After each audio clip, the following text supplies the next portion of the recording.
1970ની જે દશાબ્દી ગઈ એ દરમિયાન રાષ્ટ્રીય સંઘના પ્રચાર પ્રમુખ પૂજ્ય શ્રી મોરોપંતજી પિંગલે એક સરસ્વતી નદી શોધ સંસ્થાનનો પ્રકલ્પ લીધેલો. માના ગામ બદ્રિકાશ્રમથી સરસ્વતીનો ઉદ્ગમથી માંડીને સિદ્ધપુર સુધી અને પ્રભાસ પાટણ સુધી સિદ્ધપુરનું જે ભૂગર્ભમાં લુપ્ત થઈ ગઈ છે એ વખતે એમણે એમ કહેલું કે સંકલ્પની અંદર જે આપણે ખગોળ અને ભૂગોળ બોલીએ છીએ એ ખગોળ અને ભૂગોળ દ્વારા ગંગા સ્નાનનું પુણ્ય મળે છે. નિત્ય પંચાંગનો પાઠ કરવો જોઈએ પ્રત્યેક સનાતની, પ્રત્યેક હિન્દુ વ્યક્તિએ. એટલા માટે પંચાંગના પાઠથી ગંગા સ્નાનનું પુણ્ય મળે છે. એટલા માટે મેં આ સંકલ્પ લીધો.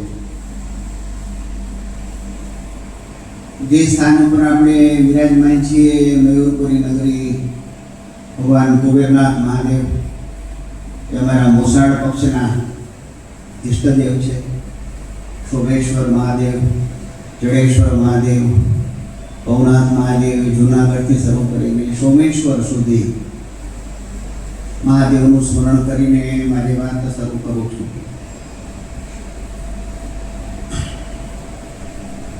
પરશુરામ ભગવાનની આપણે જય બોલાવી લઈએ ઘણી વખત, પરશુરામ જય પરશુરામ, જય પરશુરામ કરીએ. ભારત માતા કી જય, ભારત માતા કી જય બોલીએ. પરંતુ પરશુરામ એટલે કોણ? ભારત માતા એટલે કોણ? એનું પૌરાણિક, ઐતિહાસિક, દાર્શનિક અને સાંસ્કૃતિક પરિચય આપણે લેવો જોઈએ. ભગવાન પરશુરામનો આજે જન્મ દિવસ છે.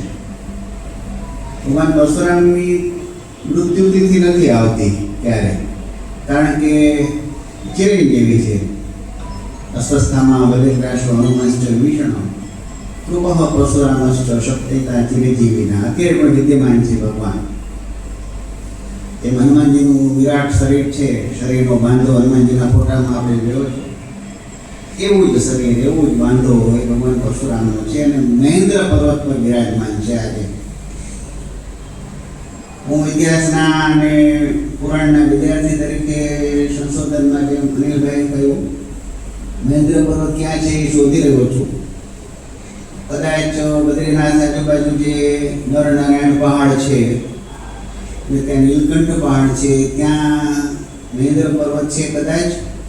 અથવા દક્ષિણ ભારતમાં અગસ્ત્ય ઋષિનું જે વિંધ્યાચલ પર્વત છે એ હજુ મારી પાસે એવું પ્રમાણ નથી મળ્યું એટલે હું નહીં કહી શકું. પરંતુ મલય પર્વત અને મહેન્દ્ર પર્વત આ બંનેનું સંશોધન હજી ચાલુ છે. પરશુરામ ભગવાનનું ચરિત્ર કહેતા પહેલા કોઈ પણ દેવી દેવતાઓમાં આપણા સનાતન ધર્મમાં એનો ધ્યાન મંત્ર આપણને આવડવો જોઈએ. એમ હમણાં જમદગ્નિ ઋષિનો મંત્ર બોલ્યા અનિલભાઈ, પરશુરામનું ધ્યાન મંત્ર છે. તો એ બીજો એક મંત્ર છે, અગ્રતઃ ચતુર્વેદ પૃષ્ઠતઃ શરણધનુ ઇદમ છાત્રમ ઇદમ બ્રાહ્મણ શાપાદપિ શરાગતિ. તેની આગળ 4 વેદ છે.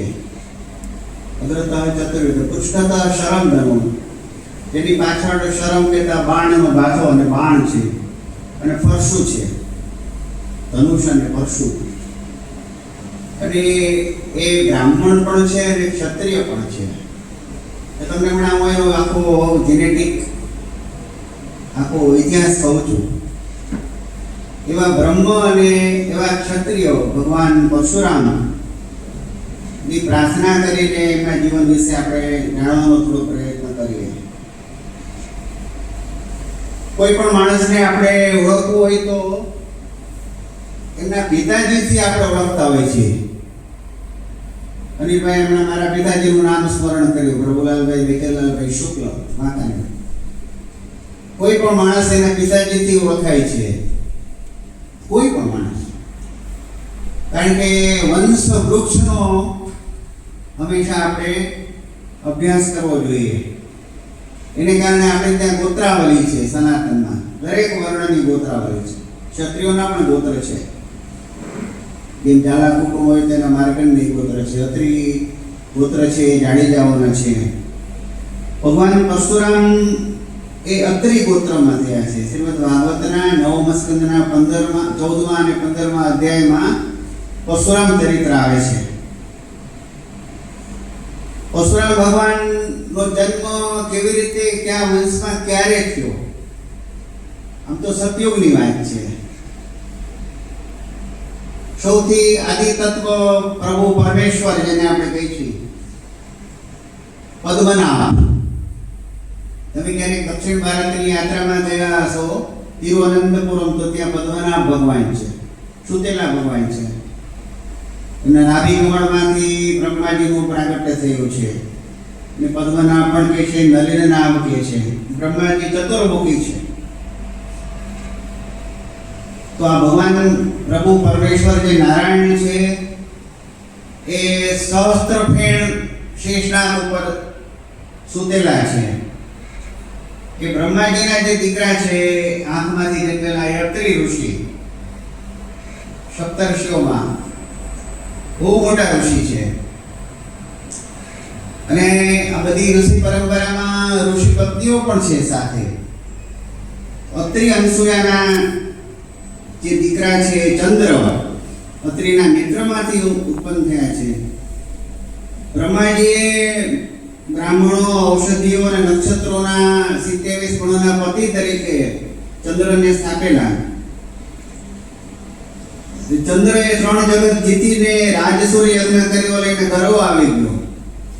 આ ગર્વ અને મોટાઈ છે ને અનાદિકાળથી બધાને નડતા આવે છે. મોટાપણું, ગર્વપણું, અભિમાન.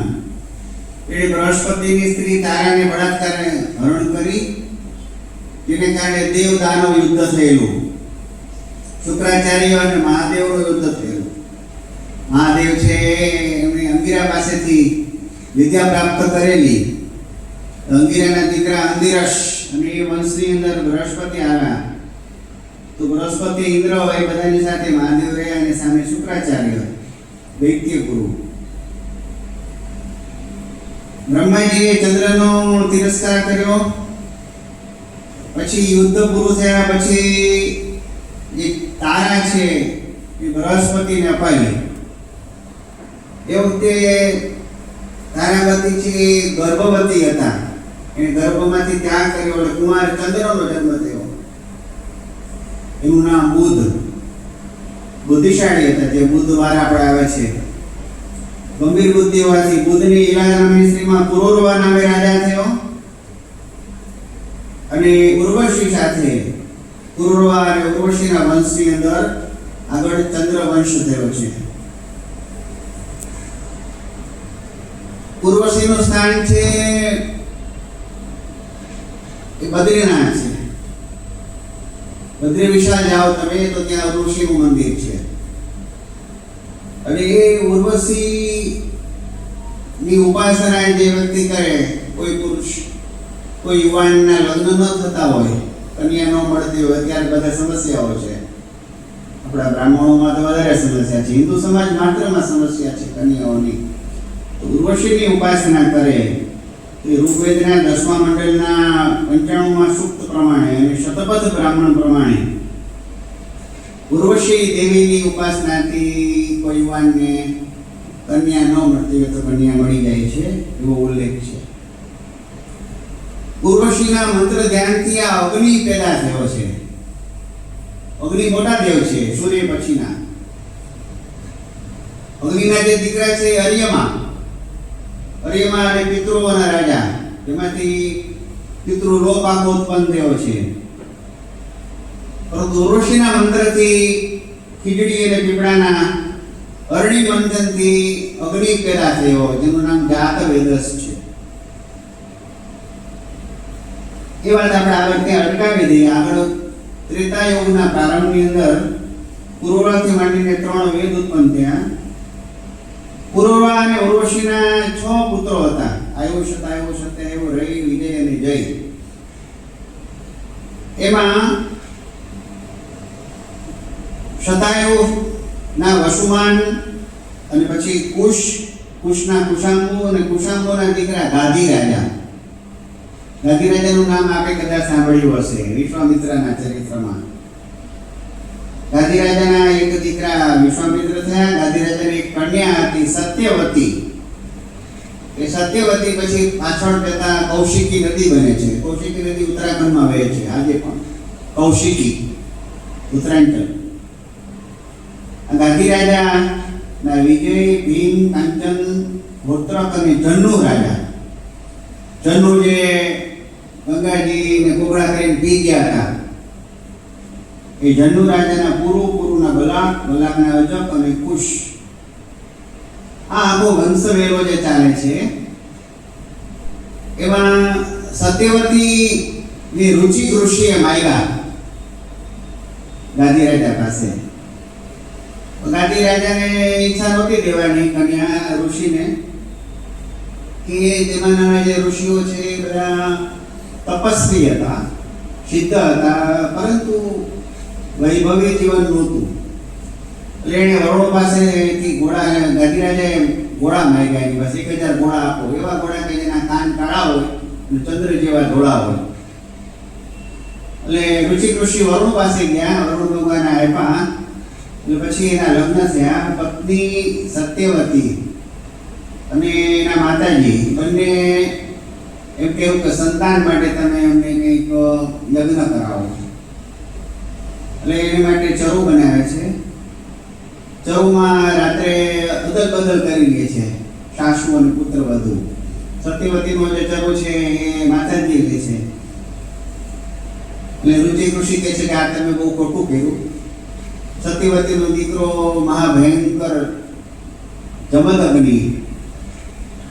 એટલે પછી તમે સત્યવતી અને માતાએ કેવું કે આવું ન થવું જોઈએ. એનો દીકરાનો દીકરો જમદગ્નિ પુત્ર છે પરશુરામ, નાનો પરશુરામ, મોટો વસુમાન, બીજા પણ હતા.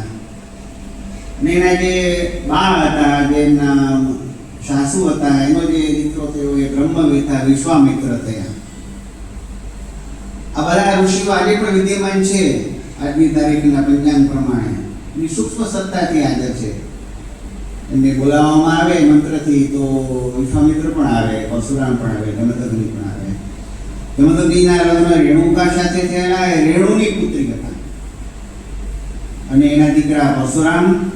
તો પરશુરામ કોણ છે? પરશુરામ જે ભગવાનનો અવતાર છે, વાસુદેવનો અંશાવતાર છે, આવેશાવતાર છે, ક્રોધાવતાર છે. ભગવાનના જે અનેક અવતારો થયા, 10 અવતાર થયા, 24 અવતાર થયા, ભાગવતમાં બધા જાણો છો. પરંતુ પરશુરામ જે ભગવાન આવ્યા છે એવા આવ્યા છે કે આવેશ અને ક્રોધ. 21 વખત એમણે પૃથ્વીને નક્ષત્રી કરી, નિક્ષત્રિય. અત્યારે જે કેટલાક ક્ષત્રિયો છે ને અમારે મિત્ર છે કે પરશુરામ છે ને અમારા વિરોધી છે દરબારમાં, ગરાસિયાના. એવું નથી. પરશુરામે ઝાલા, જાડેજા, સરવૈયા એ બધા જે છે ચુડાસમા, એને કોઈને માર્યા નથી. પરંતુ જે આતતાઈ છે, જે આતતાઈ અત્યારે કેટલાક વર્ષોથી આપણને પણ અહીંયા ભારતમાં, કાશ્મીરમાં ને બધે પરેશાન કરે છે. એવા ભારરૂપ, તમોગુણી, બ્રાહ્મણોની રક્ષા ન કરનાર આતતાઈ, એવા હૈયે કુળનો નાશ કરનાર છે પરશુરામ છે. હૈયે કુળની વાત તમને હું આગળ કરું છું. અર્જુન નામે હૈયે કુળની અંદર એક ક્ષત્રિયોનો રાજા થઈ ગયો. તેને સહસ્ત્રાર્જુન કહેવામાં આવે છે. આ સહસ્ત્રાર્જુન કોણ છે? તમે ક્યારેક ઉજ્જૈન જાઓ તો ઉજ્જૈનમાં કાળ ભૈરવના દર્શન કર્યા હશે, જે ગયા હશે, જ્યાં દારૂ પણ ધરાવવામાં આવે છે. કાળ ભૈરવને નાની ટેકરી ઉપર મંદિર છે. ત્યાં નીચે ખૂણામાં એક દત્તાત્રેય ભગવાનનું નાનું મંદિર છે. ત્યાં બેસીને આ અર્જુને છે ને તપસ્યા કરેલી અને ગુરુ દત્તાત્રેયને સિદ્ધ કરેલા, બહુ જ પ્રસન્ન કરેલા. ગુરુ દત્તાત્રેય એટલા બધા આશીર્વાદ આપ્યા, 1000 બાહુ આપ્યા એને અર્જુનને. અજીતપણું એને કોઈ હરાવી ન શકે. ઇન્દ્રિય શક્તિ એટલી, લક્ષ્મી, તેજ, પરાક્રમ, યશ, બળ, યોગેશ્વર, અષ્ટસિદ્ધિ, અણિમા સિદ્ધિ, આ બધું એ સહસ્ત્રાર્જુનને આપ્યું. એનો વંશ રહેલો તમને કહી દઉં સાથે સાથે.